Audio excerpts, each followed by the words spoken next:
Hello दोस्तों, स्वागत है आप सभी का मेरे चैनल पर। बिना किसी देरी के स्टार्ट करते हैं हमारे मांगा को। उम्मीद है आपने इसके पहले के पार्ट देख लिए होंगे। लास्ट चैप्टर में हमने देखा था कि ब्लॉन्डिया को इम्पीरियल फैमिली में लेकर आया जाता है और एम्परर उसके साथ कुछ खास अफेक्शनेट बिहेव नहीं करता है। और यहाँ पर ना उसके सिबलिंग भी उसे ज़्यादा नहीं भाव देते हैं। और तभी हम देखते हैं वो जब गुजर रही होती है उधर एक पार्क में से, तो वहाँ पर ना उसे इम्पीरियल गार्डन में एक कैट दिखाई देती है। वो उसके पास आती है और ये हमारा मेन लीड होता है जो कि यहाँ पर अभी कैट के रूप में होता है। वो उससे बोलता है कि मैं कैट नहीं हूँ, क्योंकि ब्लांडिया जोर से बोल देती है कि कैट यहाँ पर अभी बात भी कर रही है। और यहाँ पर वो फिर से बोलता है मैंने कहा ना कि मैं कैट नहीं हूँ। फिर ब्लांडिया उससे कहती है तुम बहुत ही क्यूट हो। तो वो कैट उससे बोलती है कि क्या तुम्हारे जैसी छोटी बच्ची, क्या उसे कम्युनिकेट करना नहीं आता? मैंने तुम्हें कहा ना मैं कैट नहीं हूँ। तो फिर वो उससे बोलते हैं कि क्या तुम्हारी लेग को चोट लगी है? वो उससे बोलते हैं तुम्हें क्या फ़र्क पड़ता है, और वो खुद को चाटने लग जाता है। और यहाँ पर वो पूछने लगते हैं कि तुम्हें हर्ट कैसे हुआ? तो हमारा जो होता है वो कैट, वो उधर देखने लगता है पेड़ के ऊपर। वहाँ पर एक टहनी होती है और यहाँ पर ब्लॉन्डी को समझ आ जाता है कि मुझे लगता है कि वो वहाँ से गिर गया था। तभी वो इधर देखते तो वहाँ पर दो और कैट्स होती हैं और यहाँ पर उसे देख के वो कैट्स भाग जाती हैं। तो यहाँ पर ना ब्लॉन्डी अपने मन में सोचती है कि ऐसा लग रहा है कि ये जो दोनों हैं ना वो तुम्हें बॉदर कर रहे थे।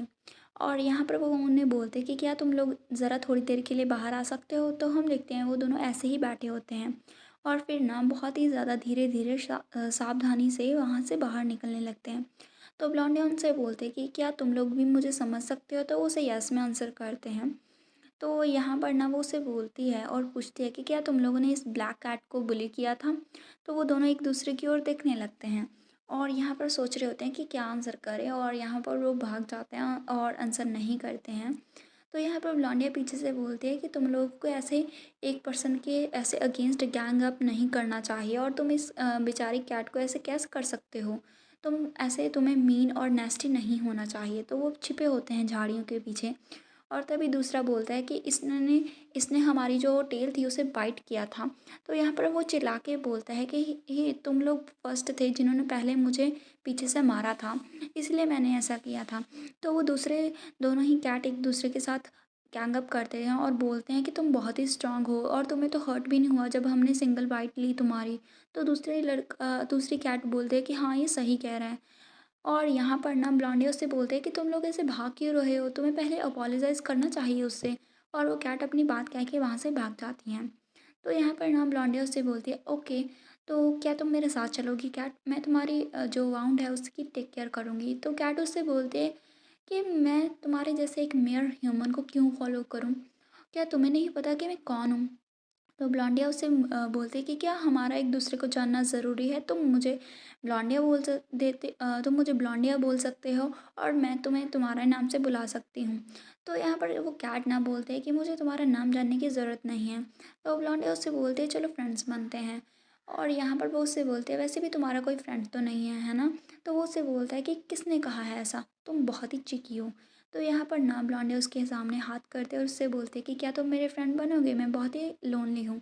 और यहाँ पर वो अपना दुःख सुनाने लग जाती है कि मेरी मॉम की डेथ हो गई थी और अभी-अभी मैं मेरे डैड से मिली हूँ, लेकिन ऐसा लगता है कि वो मुझे लाइक नहीं करते हैं। और इसके अलावा मेरा छोटा भाई भी है जो कि हाफ़ है, लेकिन वो मुझे हेट करता है, मुझे लगता है। वो हमेशा मुझ पे गुस्सा हो जाता है। मैं बहुत ही लोनली फ़ील करती हूँ यहाँ इतने बड़े कैसल में। सो प्लीज़ मेरे साथ फ्रेंड्स बनो और एक दूसरे के साथ हम खेला करेंगे।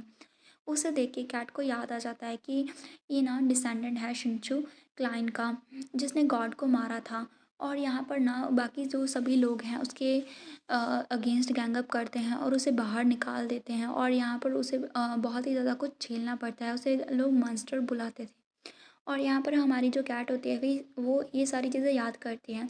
तो ब्लॉन्डिया उससे बोलती है कि क्या तुम वहाँ पर जाना चाहते हो? यहाँ पर मैं रहती हूँ, मुझे पहले तुम्हारे जो वाउंड है उसे ट्रीट करना होगा। और यहाँ पर वो आगे बोलते हैं तुम्हें हर्ट होगा अगर तुम ऐसे नहीं गए। और यहाँ पर ना वो उसे बोलते हैं कि तुम्हें ऐसे ट्रीट करना चाहिए पहले खुद को। तभी हम देखते हैं वो कैट होती है ना उसके जो लैब पे आके बैठ जाती है। और यहाँ पर वो उसे बोलते हैं ठीक है, अपने माइंड में ना ये रखना कि मैं सिर्फ यहाँ पर तुम्हारे साथ अपने बाउंड को ट्रीट होने के लिए आ रहा हूँ और उसके बाद मैं घर चला जाऊँगा। तो यहाँ पर वो उससे आगे बोलता है कि मैं ये नहीं कह रहा कि हम फ्रेंड्स हैं, और यहाँ पर वो एटीट्यूड दिखाने लगता है। तो हमारी ब्लॉन्डी उसे देखने लगती है और यहाँ पर ना वो उसे हक करती है और रोने लग जाती है। तो कैट उससे पूछती है कि तुम रो क्यों रही हो? वो उससे बोलती है मैं नहीं रो रही हूँ। तो वो उससे बोलते हैं कि मैंने तुम्हें इतनी बार कहा है कि मैं कैट नहीं हूँ, क्योंकि ब्लॉन्डी उसे बार बार कैट बुला रही होती है। तो यहाँ पर वो उससे बोलता है चलो ठीक है अभी चलते हैं। और यहाँ पर वो उससे बोलती है कि वैसे तुम्हें जो कोई भी देखेगा वो तुम्हें कैट ही कहेगा, है ना? तभी उसे कोई आवाज़ देता है और यहाँ पर वो वहाँ का सिपाही होता है जो कि बोलता है प्रिंसेस आप यहाँ पर हैं। हम देखते हैं यहाँ पर ना जो कैट होती है उसे ना वो मतलब अनकॉन्शियसली उसे बहुत ही टाइटली हग कर देती है। तो कैट उससे बोलते हैं कि मैं ब्रीथ नहीं ले पा रहा हूँ, कि क्या हुआ? तभी वो उसकी ओर देखता है तो हम देखते हैं ब्लॉन्डिया ट्रैम्बल कर रही होती है। मे बी उसे अपना पास्ट एक्सपीरियंस याद आ गया उस सिपाही को देख के, क्योंकि उसकी फ़िज़िक काफ़ी उसके जो मतलब वो अंकल था जो कि उसे मारा पीटा करता था उसके साथ मैच होती है। तो यहाँ पर वो उसे बोलते हैं कि प्रिंसेस मैं, और वो अपनी इंट्रोडक्शन देने ही वाला था तभी हम देखते हैं यहाँ पर जो कैट है वो सामने आ जाती है और उसका स्टोन चमकने लगता है। तो उसे देख के कैट को जो होता है वो सिपाही वो काँपने लग जाता है और उससे बोलता है कि greeting the great spiritual leopard tribe. और यहाँ पर हमें पता चलता है कि वो कैट नहीं बल्कि एक लेपर्ड है, और वो भी बहुत ही ज़्यादा ग्रेट और स्पिरिचुअल, और सभी लोग उसके सामने घुटने टेकते हैं। इवन के जो एम्परर है वो भी उसे बहुत ही ज़्यादा रिस्पेक्ट से बात करते हैं। तो हमारी ब्लॉन्डिया को तो ये बात समझ में नहीं आती। तभी वो उससे बोलते हैं कि तुम क्या कह रहे हो लेपर्ड और स्पिरिचुअल? तभी वो कैट है ना वो वहाँ से निकलने लगती है, मतलब उसके हाथों से निकलती है और बाहर आने लगती है, और तभी वहाँ पर ना रोशनी हो जाती है और वो जो कैट है वो एक लड़के में चेंज हो जाती है। और वहाँ पर हमारा हैंडसम सा मेल लीड पहली बार हमें दिखाया जाता है और ब्लॉन्डी तो उसे देखने ही लग जाती है। उसके माथे पे भी वो जो होता है ना स्टोन वो अभी भी है, और यहाँ पर वो उससे बोलता है कि मैंने तुम्हें कहा था ना कि मैं कैट नहीं हूँ। और यहाँ पर इसके साथ हमारा जो चैप्टर है वो फिनिश होता है। हम देखते हैं उसे देख के जो ब्लॉन्डिया है वो बोलती है क्या एक ह्यूमन? तुम तो पर किटी थे ना एक। तो हम देखते हैं यहाँ पर ना ब्लॉन्डिया उसे देख के ऐसा बोलती है, तभी उसकी नज़र जाती है उसके लेग पे और उससे बोलती है तुम्हारी लेग कैसे हैं? वो उससे बोलता है ये थोड़ा सा हर्ट हो रहा है। तभी उसे देख के ब्लॉन्डिया सोचती है ये क्यूट लग रहा है, क्योंकि वो ब्लश कर रहा है। और यहाँ पर हम देखते हैं जो सिपाही होता है ना वो देखता है उसे और बोलता है ये जो बॉय है ना वो बहुत ही ज़्यादा रूथलेस लेपर्ड शिंशू ट्राइब से है, और यहाँ पर वो बहुत ही ज़्यादा डर जाता है और बोलता है ये ब्लैक लेपर्ड है। ऑल्थो ये यंग है लेकिन अभी उसकी फ़िज़िकल एबिलिटी बहुत ही ज़्यादा है, और यहाँ पर ना वो बहुत ही ज़्यादा अमेजिंग है, उसकी पावर बहुत ही ज़्यादा है। और ये सोच के जो सिपाही है वो थोड़ा डर जाता है। तो हम देखते हैं ब्लॉन्डिया उसे देख के डर जाती है। तभी जो होता है यहाँ पर ना जो हमारा किटी वो उसे डराता है और यहाँ पर अपनी आय से ही वो उसे ट्रैवल करवाने लग जाता है। तो यहाँ पर हम देखते हैं वो उसे बोलता है कि तुम प्रिंसेस को क्यों ढूंढ रहे हो, और वो उसे कवर करने लग जाता है। तो वो उसे बोलता है कि प्रिंसेस हिज मैजेस्टी ने ऑर्डर दिया है कि मैं यहाँ पर ना आपको ये इम्पीरियल ब्रेसलेट आपको डिलीवर कर दूँ। और यहाँ पर ना जो लेपर्ड होता है वो पूछता है कि वो पर्सनली यहाँ पर क्यों नहीं आया। तो वो उससे बोलता है ये मैजेस्टी का ऑर्डर था तो अभी मैं जाता हूँ। और यहाँ पर ना वो उससे बोलता है हमारा जो किटी होता है वो बोलता है कि उसे बॉदर मत करना, उसे बताना मत कि मैं यहाँ पर हूँ। और यहाँ पर ना ब्लॉन्डी उसे पुल करने लग जाते हैं। और यहाँ पर ना उसके जाने के बाद हमारी किटी उससे बोलते थे तो तुम्हें कैसा लग रहा है ऐसे सच जान के कि मेरी बॉडी ऐसी है और मैं कोई किटी नहीं हूँ? तो यहाँ पर ब्लॉन्डी उससे बोलते तुम बहुत ही क्यूट लग रहे हो और तुम्हारी जो अपीयरेंस है वो भी बहुत ही प्रिटी है। तो वो उससे बोलता है नहीं मैं इसके बारे में बात नहीं कर रहा। क्या तुमने नोटिस नहीं किया कि ये बॉडी कितनी ज़्यादा ग्रेट है? वो उससे बोलती है कि हाँ तुम अभी एकदम से ह्यूमन बन गए, तुम बहुत ही अमेजिंग हो, तुम पहले कैट थे। और यहाँ पर ना वो उसे बोलता है कि ये जो नोबल बॉडी है ना वो बहुत ही ज़्यादा ग्रेट है, क्या तुम्हें डर नहीं लग रहा? क्या तुम बहुत ही ज़्यादा इग्नोरेंट नहीं बन रही?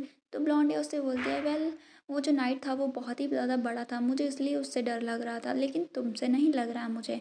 और यहाँ पर ना वो उससे बोलता है आगे कि तुमने जो कुछ देखा है वो पूरा सच नहीं है। और यहाँ पर वो आगे उससे बोलता है कि मैं तुम्हारा दिल तुम्हारे चेस्ट से निकाल के अपने एक हाथ में ले सकता हूँ, और वो उसे डराने की कोशिश करता है। यहाँ पर ना ब्लॉन्डिया उससे बोलते हैं नहीं वो ना नाइट था ना उसकी बॉडी बहुत ही ज़्यादा बड़ी थी इसीलिए मुझे उससे डर लग रहा था, लेकिन इन कंपैरिजन तुम बहुत ही ज़्यादा क्यूट लग रहे हो। और फिर वो आगे उससे बोलती है कि चलो पहले हम हमारे रूम में चलते हैं ताकि मैं तुम्हें ट्रीट कर सकूँ। तो फिर वो फिर से ट्रांसफॉर्म हो जाता है और यहाँ पर वो उससे बोलता है कि मुझे हक करो क्योंकि मैं एक पेशेंट हूँ। तो वो उसे ऑफ कोर्स कहती है और यहाँ पर उसे लेकर चलती है और यहाँ पर वो उससे पूछती है तुम्हारा नेम क्या है? वो उसे अपना नाम अमन बताता है। तो ब्लॉन्डिया उसे बोलते हैं कि मेरा नाम ब्लॉन्डिया है, तो तुमने पहले सुन ही लिया है। और यहाँ पर वो उसे बोलते हैं कि तुम मुझे ब्रिडी बोल सकते हो क्योंकि मेरी मॉम मुझे ब्रिडी बुलाती थी। तो वो उसे ब्रिडी बुलाने लगता है। तो यहाँ पर ना वो उससे बोलते हैं तुम्हारे जो बाउंड है वो इतना बुरा नहीं है, ये बहुत ही रिलीफ की बात है। और वो उसे कवर कर देती है और उसे बहुत ही अच्छे से बैंडेज लगा देती है। और यहाँ पर वो सोचता है अपने मन में, हमारा अमन सोचता है कि मैं शिंशु ट्राइब से हूँ, मैं बहुत ज़्यादा फास्टर हील कर सकता हूँ खुद को और किसी भी ह्यूमन से ज़्यादा अच्छे से हील हो सकता है मेरा बाउंड बहुत ही जल्दी से। और यहाँ पर ब्लॉन्डी उससे बोलते हैं कि मैंने तुम्हारे बाउंड को फिनिश कर दिया है, ये बहुत ही ज़्यादा डार्क हो चुका है, क्या तुम अभी सेफली यहाँ वापस अपने घर जा सकते हो? वो उससे बोलता है कि कोई बात नहीं, मैं बस यहीं पर सो जाऊँगा। तो ब्लॉन्डिया उससे बोलती है ठीक है फिर।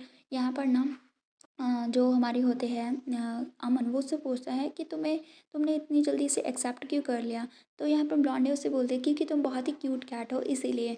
यहाँ पर ना वो हमारा जो होता है अमन, वो उससे बोलता है क्योंकि तुमने मुझे बहुत ही स्पेशली ट्रीट किया था इसलिए मैं यहाँ पर बहुत ही ऑफन सोने के लिए आया करूँगा। और ये मुझे लगता है ये प्रॉबेबली फर्स्ट टाइम है जब मेरे जैसा ग्रेट शिंशू ट्राइब का जो लेपर्ड है वह यहाँ किसी ह्यूमन के घर में सो रहा है। तो यहाँ पर ब्रेडी उससे बोलते हैं क्यों? तो वो उसे बताता है कि हम ह्यूमन से इतने ज़्यादा क्लोज नहीं हैं। तो वो उसे बहुत सारे क्वेश्चन पूछने लग जाते हैं कि ऐसा क्यों है? तो किटी उससे बोलती है, मतलब हमारा अमन उससे बोलता है क्योंकि मैं ह्यूमंस को हेट करता हूँ।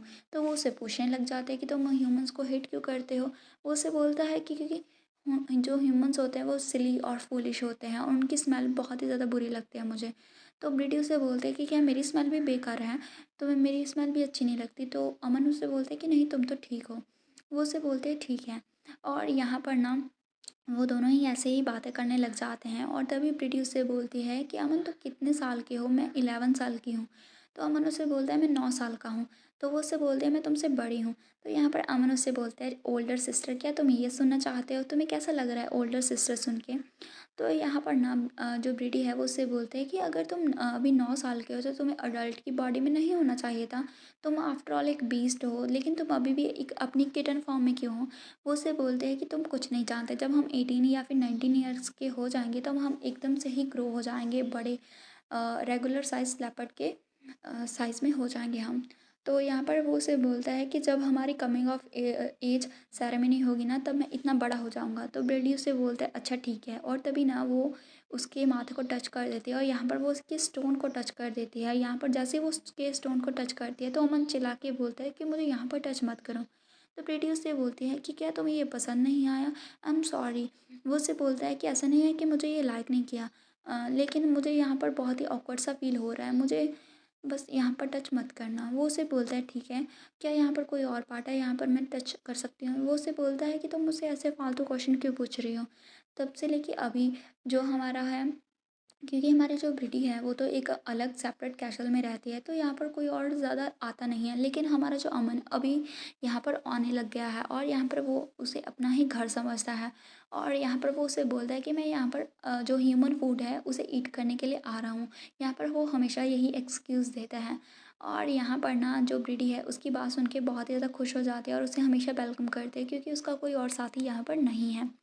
तो यहाँ पर ना हम देखते हैं जो होता है एम्प्रर वो होता है और वो कुछ चेस वगैरह खेल रहा होता है और यहाँ पर वो उसे बोल रहा होता है कि क्या तुम्हें अभी तक कोई नहीं मिला? और यहाँ पर ना वो किसी डिसेंडेंट की बात कर रहा होता है जिसमें गॉड का ब्लड हो।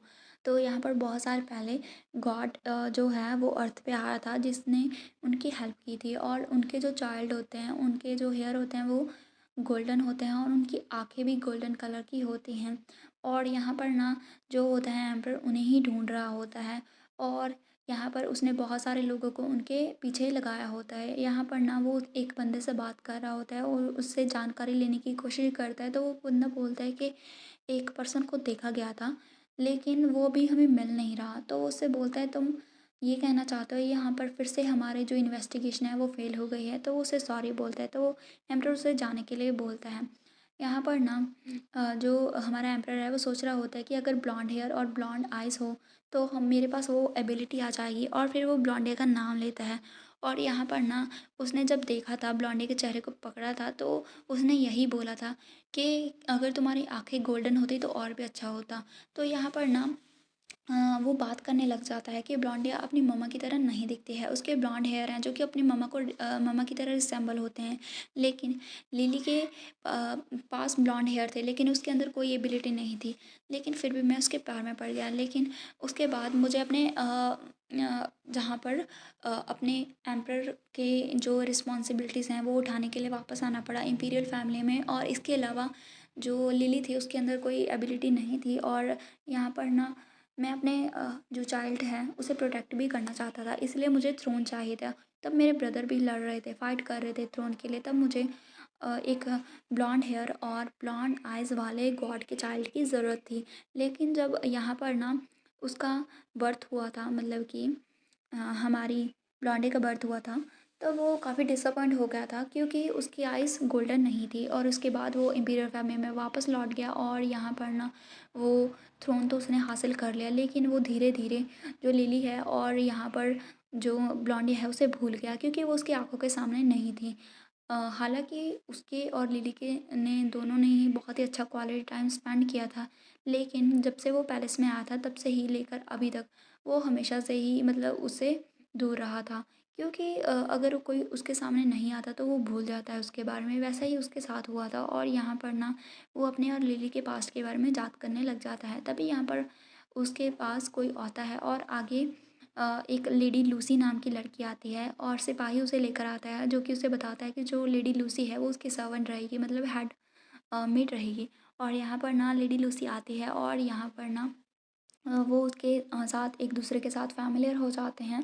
और यहाँ पर जो लेडी लूसी है उसे भी अमन के बारे में पता होता है। और यहाँ पर ना लूसी एक काउंट की सबसे छोटी बेटी है। और यहाँ पर ना आगे हमारी जो ब्लॉन्डी है वो बताती है उसे 3 मंथ पहले यहाँ पर उसे असाइन किया गया था। और यहाँ पर ना लूसी काफ़ी अभी कंफर्टेबल हो चुकी है अमन के साथ। लेकिन जब वो पहली बार मिले थे तब उनका कुछ ऐसा नहीं था। तब अमन उसे बहुत ही ज़्यादा पसंद नहीं करता था। और यहाँ पर ना उसने ये भी बोला था लूसी ने जब अमन को देखा था कि ये कितनी ज़्यादा क्यूट कैट है। तो यहाँ पर ब्लॉन्डिया बोलते हैं कि लूसी ने जब पहली बार अमन को देखा था तो उसने बोला था कि कितनी क्यूट कैट है। लेकिन बहुत ही जल्दी उसे पता चला कि वो शिनशू ट्राइब का बहुत ही ज़्यादा लेपर्ड है। तब से वो उससे डरने लगी। और यहाँ पर ना उसका फेस पेल हो गया था और वो ग्राउंड के ऊपर उसे बो करने लगी थी। लेकिन अमन को ज़्यादा फ़र्क नहीं पड़ता था। वो यहाँ पर अपना फेस भी लिफ्ट नहीं कर पाई थी क्योंकि उसे बहुत ही ज़्यादा मतलब डर लग रहा था। लेकिन जब उसने देखा कि ब्लॉन्डिया और अमन एक दूसरे के साथ कितने ज़्यादा अच्छे से बात कर रहे हैं, घुल मिल रहे हैं, तब से वो स्लाइटली और धीरे धीरे उसने अमन को अप्रोच करना स्टार्ट कर दिया। और अभी बहुत ही मंथ्स हो गए हैं और यहाँ पर ना वो बेबी लेपर्ड के साथ बहुत ही ज़्यादा घुल मिल गई है और उसे भी वो बहुत ही अडोरेबल लगता है। और यहाँ पर हमारी ब्लॉन्डी आगे बोलती है कि ऑल्दो जो लूसी है वो अभी भी कभी कभी डर जाते हैं, लेकिन वो अभी जो अमन है उसके लिए कुकीज़ वगैरह लेकर आती है। तो यहाँ पर हम देखते हैं जो आज अमन नहीं होता है तो लूसी और ब्लॉन्डी एक दूसरे से बात करते हैं। और लूसी बोलती है कि जो अमन है वो बहुत ही ज़्यादा क्यूट है, इसीलिए मैं अभी डरने के बावजूद भी उसके पास रहती हूँ। तो यहाँ पर ब्लॉन्डी उससे बोलते हैं तुम ठीक कह रहे हो, वो बहुत ही ज़्यादा क्यूट है, उसका ब्लैक फर बहुत ही ज़्यादा लाइट है और वो काफ़ी ज़्यादा उसकी आँखें शाइन करती हैं। और यहाँ पर वो आगे बोलती हैं कि उसकी जो आइज़ हैं वो ज्वेल्स की तरह हैं, क्या तुम्हें नहीं लगता? तभी हम देखते हैं वो डाइस खेल रहे होते हैं, तभी डाइस नीचे गिर जाता है, तभी उसकी आँख नज़र पड़ती है उनकी अमन की ओर। और यहाँ पर लूसी तो डर ही जाती है और बोलती है सर अमन, ये बहुत ही ज़्यादा टाइम हो गया है आपसे मिले। वो ऐसे बोलने ही वाली थी तभी वो देखती है अमन के माउथ के अंदर ना एक खून लगा होता है और एक बर्ड होता है। यहाँ पर इसे देख के वो डर जाती है। तो नेक्स्ट चैप्टर आने वाला काफ़ी ज़्यादा इंटरेस्टिंग रहेगा। And bye.